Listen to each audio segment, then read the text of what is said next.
கோவையை அடுத்த செட்டிப்பாளையம் போலீஸ் நிலையத்தில் 5000 ரூபாய் லஞ்சம் வாங்கிய போலீஸ் எஸ்ஐ பிடிபட்டு விசாரணைக்கு பின் சிறையில் அடைக்கப்பட்டார்.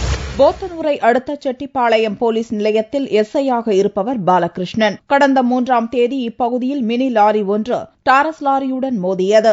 இவ்விபத்து தொடர்பாக 4ஆம் தேதி எஸ்ஐ பாலகிருஷ்ணன் வழக்கு பதிவு செய்தார். வாகனத்தின் ஒரிஜினல் ஆர்சி புக் மற்றும் இதர ஆவணங்களை விசாரணைக்காக பெற்றார். ஆவணங்களை திருப்பித் தரவும், விபத்து ஏற்படுத்திய டிரைவர் சிவக்குமாரை ஜாமீனில் விடுவிக்கவும் வாகன உரிமையாளரான சோமனூரைச் சேர்ந்த குமரேசன் எஸ்ஐயிடம் கோரினார். அவரிடம் 8000 ரூபாய் லஞ்சம் கேட்ட எஸ்ஐ பாலகிருஷ்ணன் பேச்சுவார்த்தைக்கு பின்னர் 5000 ரூபாய் வாங்கிக் கொள்ள சம்மதித்தார். அந்த லஞ்ச பணத்தை எஸ்ஐ வாங்கும்போது அங்கு வந்த ஊழல் மற்றும் லஞ்ச ஒழிப்புத்துறை டிஎஸ்பி ஸ்டாலின், இன்ஸ்பெக்டர்கள் கருணாகரன், சதாசிவம் மற்றும் போலீசார் எஸ்ஐ பாலகிருஷ்ணனை கையும் களவுமாக பிடித்தனர். குமரேசனின் புகாரின் பேரில் வழக்கு பதிவு செய்த போலீசார் அவரை கைது செய்து லஞ்ச ஒழிப்புத்துறை நீதிமன்றத்தில் ஆஜர்படுத்தி சிறையில் அடைத்தனர்.